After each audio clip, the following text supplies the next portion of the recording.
Студентите во блокада во Србија ги повикаа граѓаните на масовен прекин на работата од денеска до исполнување на трите барања: распишување вонредни парламентарни избори, распуштање на собирот во Пионирски парк во Белград и ослободување на притворените студенти.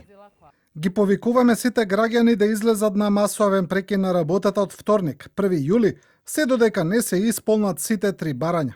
Студентите на правниот факултет соопштија дека сите уапсени за кривично дело кршење на уставниот поредок се ослободени, а обвинителството најави жалби. Вишето јавно обвинителство во Белград објави дека 29 од вкупно 30 осомничени биле сослушани за напад врз полицијата и насилно однесување по протестот на 28 јуни, а задржување на еден од нив е укинато бидејќи нема докази дека сторил кривично дело. Полковник Желјко Бркич, помошник директор на полицијата за РТС, изјави дека поголемиот дел од блокадите на територијата на Србија се отстранети и дека сообраќајот се одвива нормално.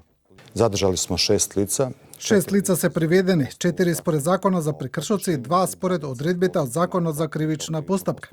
Поголемиот дел од блокадите се отстранети и во овој момент нема нелегални и незаконски активности, што би го загрозиле нормалното функционирање на граѓаните.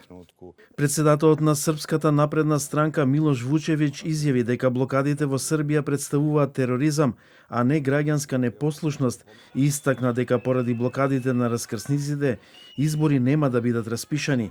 Вучевиќ истакна дека блокадерите си играат со нервите на мнозинството во Србија, бидејќи 15 до 20.000 луѓе малтретираат 6,5 милиони луѓе, мислејќи дека ќе ги постигнат своите политички цели. Па најболje да се расписува избори затоа што некој блокира раскрсници. Некои мисли ако блокираат 50 раскрсници, Вучик ќе распише избори. Изборите нема да бидат распишани поради тоа.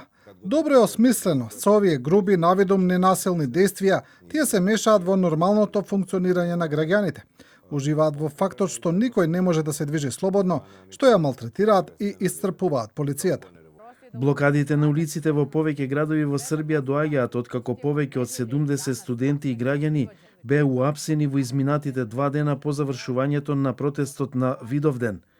Европската комисија соопшти дека внимателно ги следи настаните во Србија, ги осудува сите акти на омраз и насилство и очекува брза и веродостојна истрага за наводите за прекумерна употреба на сила на протестите.